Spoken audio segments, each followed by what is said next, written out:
Hello, beautiful people of the internet. How are you doing today? My name is Jackie and welcome back to my YouTube channel.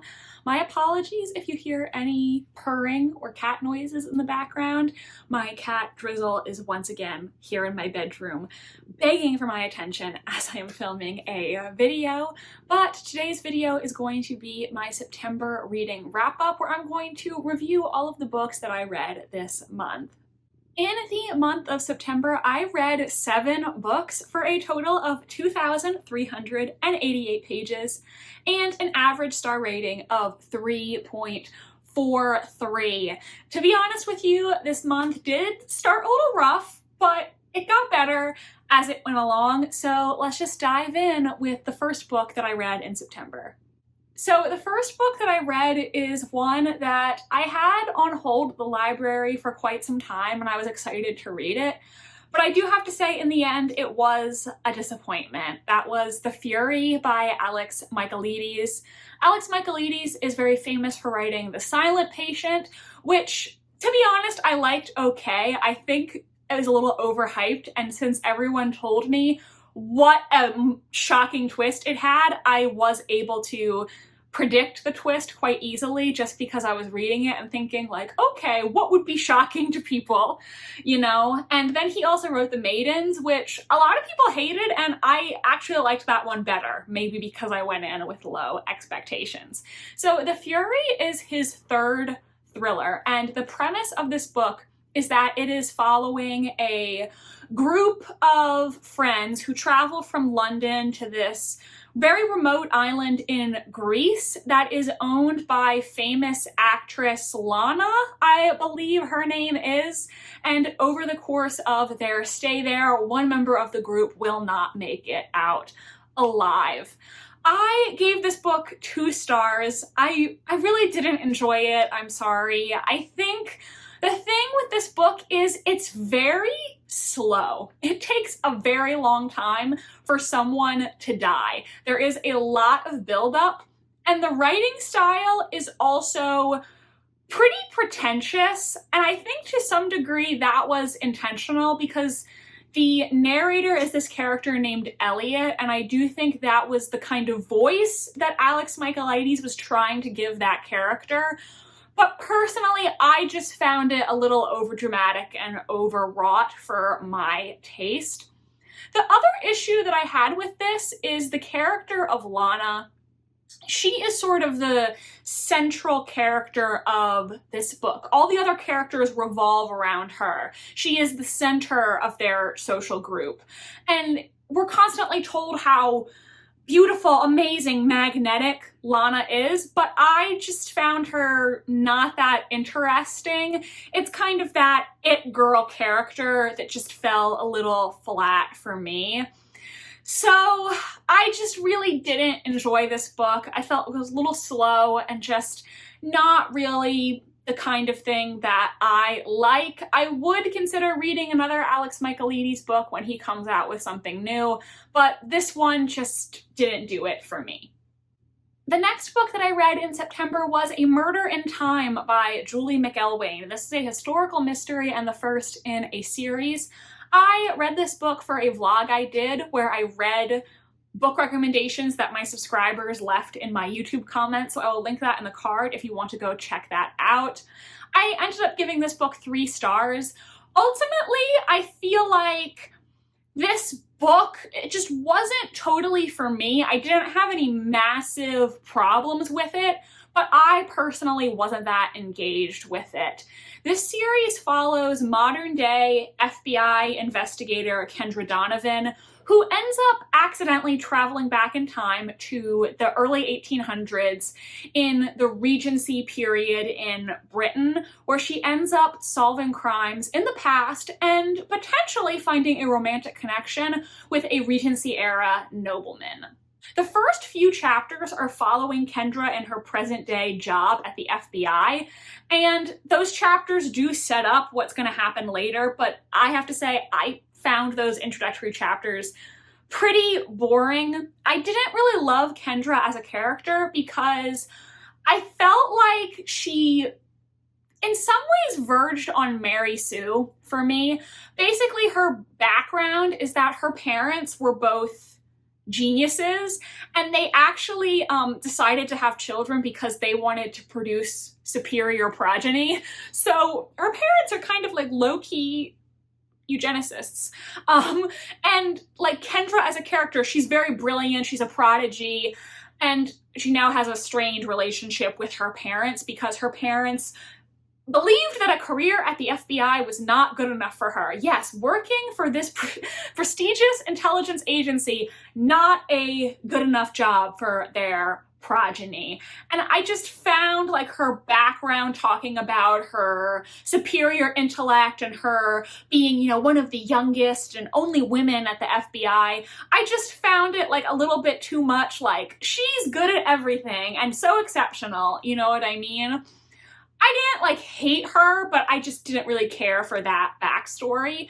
And I think the thing with this book is there was nothing really awful about it, but I also just wasn't 100% engrossed in the story or the characters. I think my favorite character was one of the characters who Kendra meets in the 1800s, and I'm forgetting her name now, but she is somebody who is an acquaintance or like distant family member of the Lord, and she was disfigured from smallpox when she was younger, which has caused her to sort of become a spinster because nobody wants to marry her due to her disfigurement. But she is very independent, very intelligent, and interested in carving like her own path for herself in the historic time period. I now totally forget her name, but she was probably the character who I liked the best.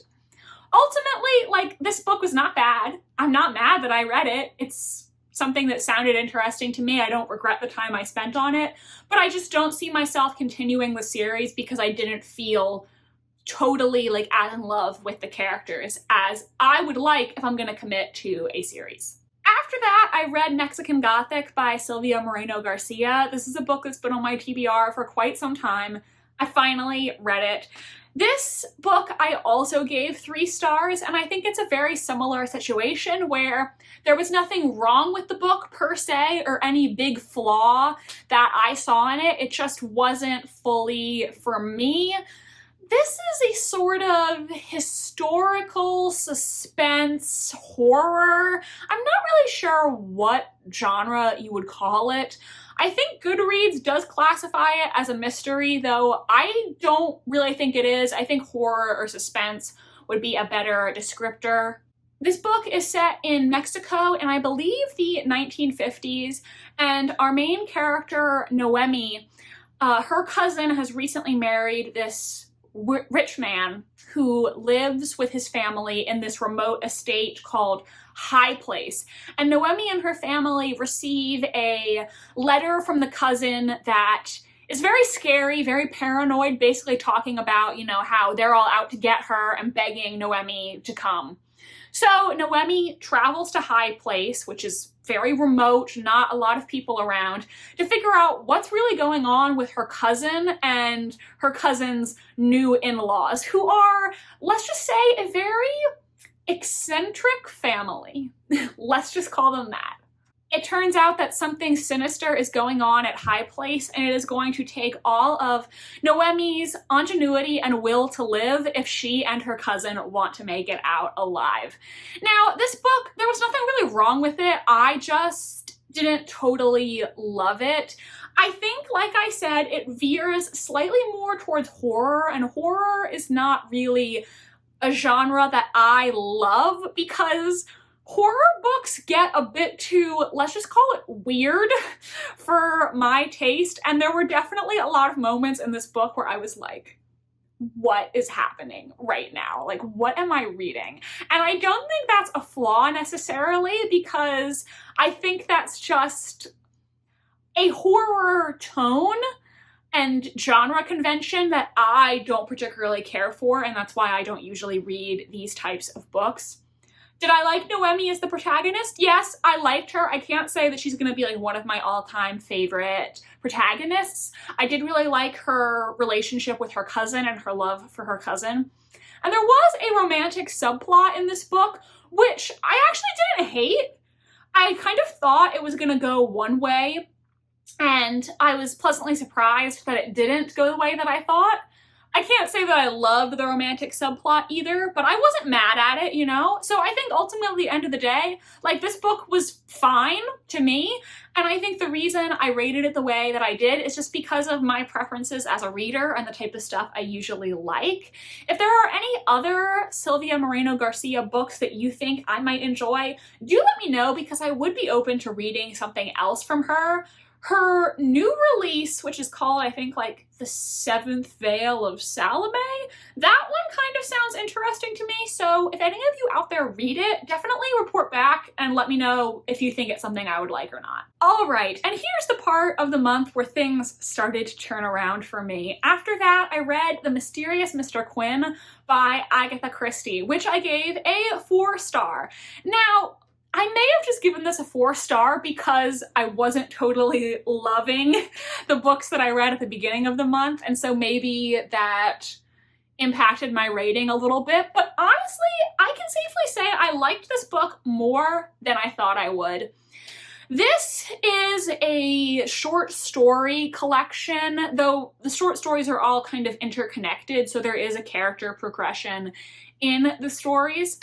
And the sleuth in this book is a man named Quin, and Agatha Christie based him off the Harlequin character from classic Italian theater, I think. So Quin is kind of not really a fully human character. He sort of has this ability to pop up in situations where he's needed, sort of like a portents of things to come. Some people theorize that maybe he's meant to represent death itself, but he is definitely a strange being, and you're not entirely sure where he came from or what his deal is. And in these stories, Quin ends up helping this man named Mr. Satterthwaite, who is an older, single gentleman, an observer of life. You know, he's not married, he doesn't have any kids, but he spent his whole life, you know, observing other people. So Quin ends up helping Mr. Satterthwaite use his skills of observation to solve mysteries, murders, and other crimes throughout the short story collection. Honestly, the only reason that I read this is because Agatha Christie wrote it, and I'm currently on a mission to read all of Agatha Christie's mysteries. The concept of Quin, to me, it sounded very strange and frankly off-putting, so I wasn't really that excited to read this, but I liked it more than I thought that I would. I thought it was a pretty decent short story collection, and it definitely was enjoyable. Most of the stories were pretty good. The Man from the Sea, that one I did guess where it was going, but I still really liked it because I found the ending actually surprisingly moving. I think my least favorite was probably the last story in the collection, called Harlequin's Lane, because, to be honest, I'm still not sure I quite understood it. I was like, at that ending. So ultimately, you know, this was better than I thought, because I really didn't think I was gonna like it, and it was not bad. So thumbs up. After that, I read The Witch's Heart by Genevieve Gornichek, which I also gave 4 stars. This is a Norse mythology retelling following the character of Angrboda, who is a character in Norse mythology who I don't think we really know a lot about from the traditional myths, but she is the partner of Loki, the Norse trickster god, and the mother of 3 of his children, the so-called Mother of Monsters. And this story follows Angrboda as the main character from the beginning when she first meets Loki, all the way to Ragnarok, which is the, you know, catastrophic event in Norse mythology that sees the end of the gods as we know them. It was definitely a mythology retelling that covers a lot of periods of time, because we're obviously following Angrboda from before she even meets Loki, to when her children are born, to when her children are all grown up at Ragnarok. I did enjoy it, and I particularly liked the ending and the note that we left it on with Angrboda and her daughter Hel. I felt like that was a very satisfying ending. I didn't give this a higher rating just because I didn't feel that emotionally connected to a lot of the characters, and I think maybe part of the reason I felt that way is just because we were covering so many events that sometimes I just felt like maybe I was missing a little bit of like the emotionality. I don't know if that's the right way to call it, but I feel like maybe since we were covering so much ground, we had to keep the plot moving, and I just didn't feel the deeper level of connection to the characters that I wanted to. But I mean, it was an enjoyable book, and I enjoyed seeing like the pieces of Norse mythology that I remembered popping up in the story, because I'm definitely not a Norse mythology expert by any means, but I know a little bit about it.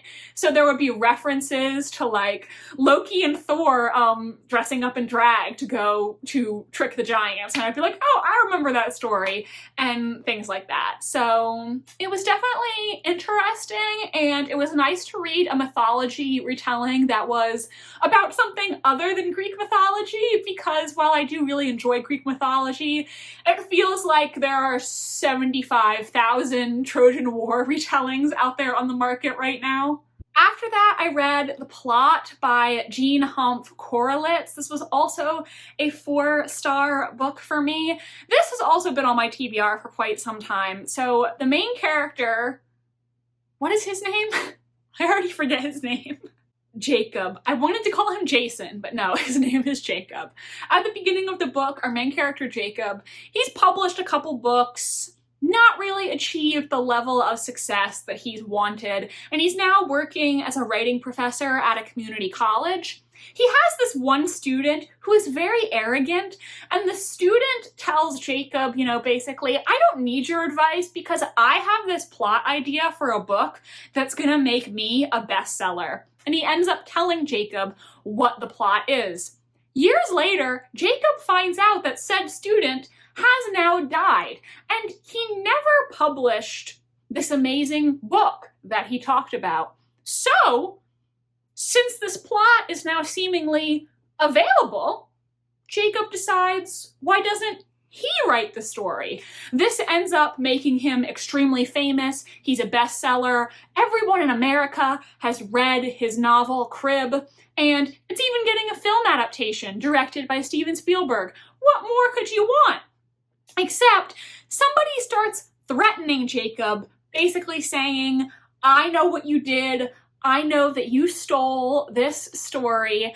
And as Jacob digs deeper, he begins to wonder if this plot that his student came up with is maybe based on somebody's real life experience, and maybe that somebody is not that happy about their life story now being used for a novel. This book does have a slightly more literary writing style, and as somebody who really hates literary fiction, I didn't mind the way this book was written. I was quite engaged in it. I did predict, obviously, who was behind the threats to Jacob, because, I mean, to be honest with you, there weren't like a huge amount of characters, so it's not like there were a bunch of suspects for who it could possibly be. But I still really enjoyed the story, and I liked reading the book. I think I read it fairly quickly.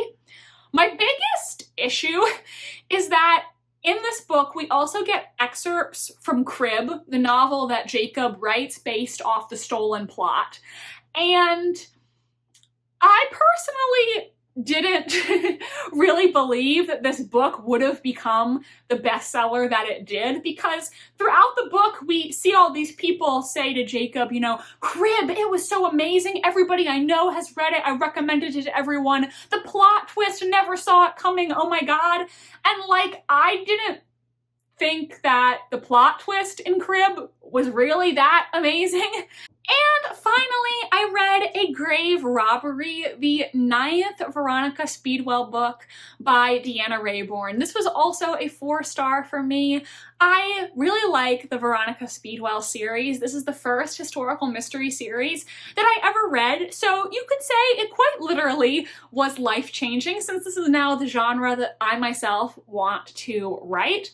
This series takes place in the late Victorian era in England, and it follows lady adventuress Veronica Speedwell, who solves mysteries with her colleague and later lover, Stoker. This is book 9 in the series, and I am very excited because now I am all caught up before presumably book 10 comes out in 2025 or 2026. So very happy that I have now read all of the books that are out so far. I'm all caught up on the series. In this book, Veronica and Stoker are approached by their employer, Lord Rosemoran. One of his daughters recently went to Madame Tussauds to see the wax figures, and this is actually historically true. There was a figure at Madame Tussauds called the Sleeping Beauty, who was a wax figure that had been configured with a mechanism so it looked like she was breathing. And Lord Rosemoran's daughter saw this, and she really wanted her own breathing wax figure. So his lordship approaches Stoker saying, hey, I just bought this wax figure of a woman. Can you configure it so that it's like the Sleeping Beauty, and then my daughter can have what she wants? Stoker agrees, but when him and Veronica start working on the wax figure, they realize, wait, this is not a wax figure. This is a woman's preserved remains. This is an actual body, and they take it upon themselves to figure out who this woman was and who it is that was responsible for her death. There were a few books in this series where I was quite annoyed with Veronica because I felt like she was very inconsiderate of Stoker's feelings in a couple books there, but they're in a much better place in this story, and I liked seeing the two of them in a happy relationship where they're more open about their wants and their feelings. So that was nice to see. I still love Stoker with all my heart. Like, name a better man than him. You cannot. I also really enjoyed how the recurring characters of JJ and Inspector Mornaday appeared in this book, and I liked how they kind of worked with Veronica and Stoker as a team to solve this mystery. I do think I still didn't enjoy this as much as I enjoyed like the first 3 or 4 books in this series. Those I still believe were the best, but this definitely was a good installment and an improvement over those books that were a bit of a disappointment. So it's good to see the Veronica and Stoker that I know and love once again. So everyone, that is it for what I read in the month of September 2024. I hope you enjoyed this video. Let me know in the comment section, what did you read in the month of September? You can tell me your favorite read from the month and your least favorite read if you'd like. Also, let me know if you've read any of the books that I reviewed this month and what you thought of them. Do you agree with my thoughts, disagree? I would really love to hear your opinions. My social media links are in the description if you want to follow me on other platforms. Please give this video a big thumbs up if you enjoyed it, and subscribe to my channel if you want to see more from me. I post new videos every Wednesday and Sunday. Thank you so much for watching this video today, and I hope you have a phenomenal rest of your day. Bye, and I'll see you next time.